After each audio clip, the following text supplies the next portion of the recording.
مہدی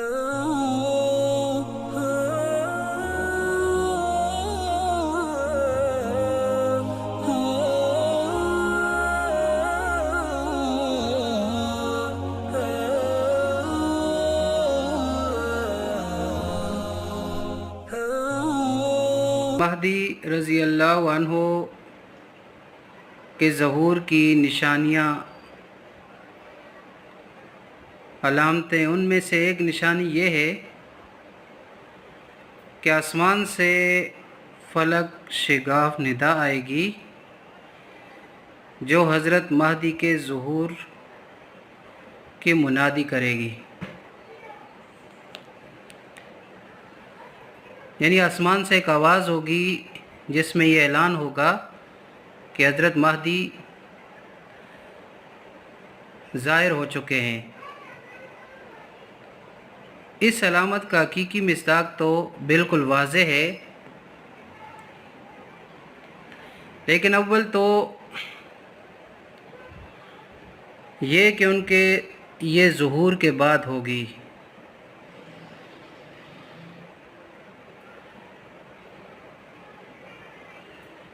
اور دوسری بات اس میں یہ ہے کہ یہ بالکل ایک ڈھنکے کی چوٹ پر ایک اعلان ہوگا کہ حضرت مہدی ظاہر ہو چکے ہیں۔ آج کل تو جدید نظام ہے، انٹرنیٹ کے ذریعے یا ان چیزوں کے ذریعے انسان کہاں سے کہاں تک، کہاں لائیو تک چلا جاتا ہے، تو یہ اعلان جو ہے وہ سب تک پہنچ جائے گا۔ ایک علامت یہ بتائی جاتی ہے کہ حضرت مہدی صدی کے مجدد ہوں گے۔ صدی کے مجدد کا شروع میں آنا ضروری نہیں ہے، درمیان سے پہلے پہلے آنے والے کو بھی اسی صدی کا مجدد مانا جائے گا۔ اب اللہ ہی بہتر جانتا ہے کہ یہی وہ پرآشوب صدی ہے جس میں کوئی ستم نہیں جو مسلمانوں پر ڈھایا نہ گیا ہو۔ اب خدا جانے کہ یہی ہو سکتا ہے اسی صدی میں یہ معاملہ پیش آئے، کیونکہ مسلمانوں پر کوئی ایسا ظلم نہیں ہے جو نہ ڈھایا گیا ہو۔ اور اگر یہ صدی نہیں تو کیا ہم تسلیم کر لیں گے؟ اتنی زبردست قربانیوں کے باوجود بھی کفر ہم پر مزید کئی صدیوں تک دھڑلے تک حکومت کرے گا۔ بہرحال اللہ تعالی ہم مسلمانوں کی یہ پستی اور ذلت کو ختم فرمائے۔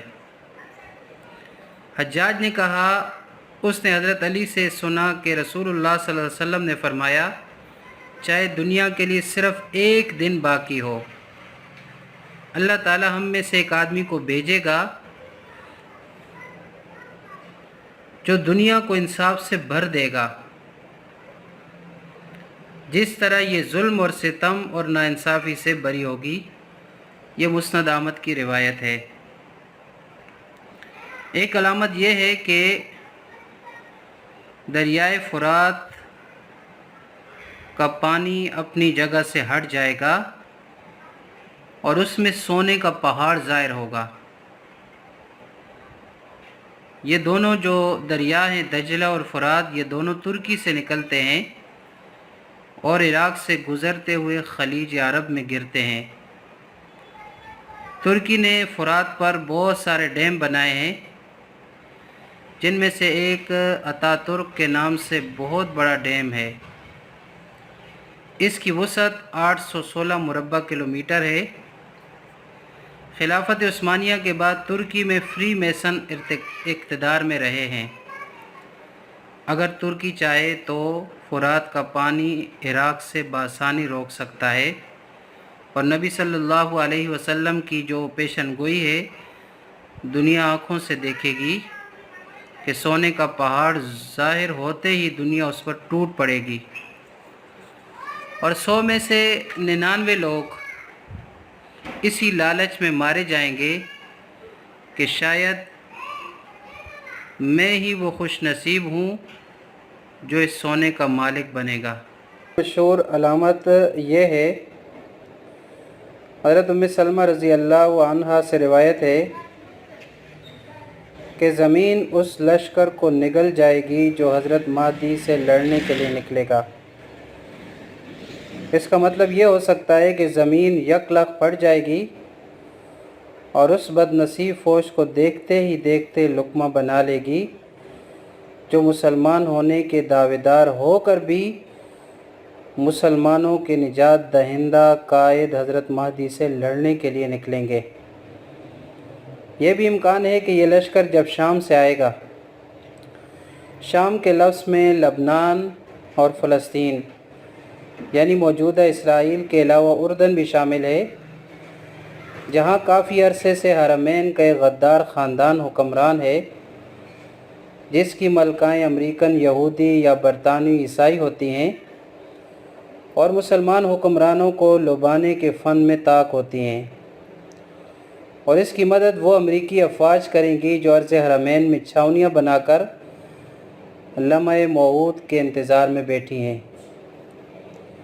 تو فریقین میں جدید آلات حرب کے استعمال سے بھاری بھرکم گولے زمین میں بڑے بڑے گڑھے چھوڑ جائیں گے۔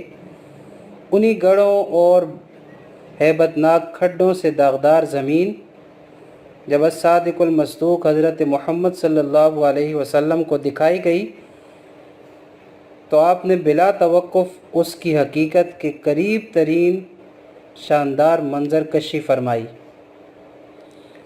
ان حدیث سے ایک بات یہ بھی سامنے آتی ہے کہ حضرت مہدی کو مسلمانوں کی طرف سے فوری طور پر کوئی پذیرائی نہیں ملے گی، یعنی یہ نہیں ہوگا کہ حضرت مہدی اعلان کریں اور سارے مسلمان ان کے گرد جمع ہو جائیں، ایسا نہیں ہوگا، اس لیے کہ جو حکمران ہوتے ہیں وہ اصلاح کے علم بردار اور روحانی ہستیوں کو اپنے لیے خطرہ محسوس کرتے ہیں۔ اللہ تعالیٰ کا قرآن کریم کے اندر ارشاد بھی ہے کہ ہم نے کسی بستی میں ڈرانے والا نہیں بھیجا مگر وہاں کے خوشحال لوگوں نے کہا جو چیز تم دے کر بھیجے گئے ہو ہم اس کو نہیں مانتے۔ تو حضرت مہدی نہ تو رسول ہیں اور نہ ہی نبی، وہ تو ایک مصلح اور مجاہد ہوں گے، لیکن عمراء کا طریقہ یہ رہا ہے کہ شمع حق کے مشعل برداروں کی تصحیح اور تحقیر کریں، چاہے وہ جس حیثیت میں ہوں۔ اس مرتبہ تو ان کو کچھ ایسے علماء سو کا بھی سہارا حاصل ہوگا جو دنیا پرستی میں منہمک ہو کر حق گوئی سے اپنے آپ کو روکے ہوئے ہوں گے، یا وہ بدعات کے مرتکب اور عیش پرستی کے عادی ہیں۔ سنت کا اتباع اور جہاد ان کے نزدیک گنوار لوگوں کا کام ہے جو دنیا کے پسماندہ ترین خطے خراسان سے آئیں گے، جو پاکستان اور افغانستان کے چند علاقوں پر مشتمل علاقے کا قدیم جغرافیائی نام ہے۔ ان علماء کے لیے علماء یہود کی مثال صادق آتی ہے کہ وہ دل سے حضور صلی اللہ علیہ وسلم کو اچھی طرح پہچان کر بھی زبان سے اس کا اظہار اور تصدیق کرنے کے بجائے مخالفت کرتے تھے۔ ایک اور علامت یہ بھی بتائی گئی ہے کہ اس سال ذی الحجہ میں منا میں خوب خون ریزی ہوگی۔ یہ بہت قریب کی علامت ہے، اس لیے کہ ذی الحجہ کے فوراً بعد محرم میں عاشورہ کی رات حضرت مہدی کے ہاتھ میں جہاد پر بیعت ہوگی، تو یہ قریبی ترین ہوگی کہ جس ذی الحجہ میں بہت خون ریزی ہوگی اس کے بعد پھر 10 محرم کو حضرت مہدی کے ہاتھ پر بیعت لے لی جائے گی، یہ قریب ترین نشانی ہوگی۔ ایک اور علامت یہ بھی بتائی جاتی ہے کہ خلیفہ وقت کے انتقال پر شدید اختلاف ہوگا۔ اس اختلاف کی نوعیت بظاہر تو یہ لگتی ہے کہ سعودی تخت پر اتحادی افواج اپنی مرضی کا آدمی بٹھانا چاہیں گے، جبکہ اہل اسلام کسی ایسے شخص کو پسند کرتے ہوں گے جس کے نظریات اتحادیوں کو ایک آنکھ نہیں باتیں ہوں گے۔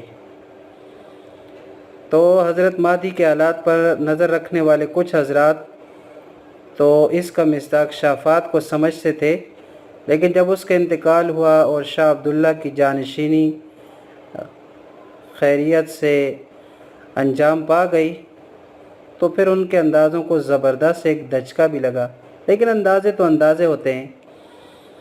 تو بہرحال علامہ خلیفہ کے انتقال پر شدید جو اختلاف کی صورت پیش آئے گی، یہ بھی ایک علامت ہوگی حضرت مہدی کے ظہور کی۔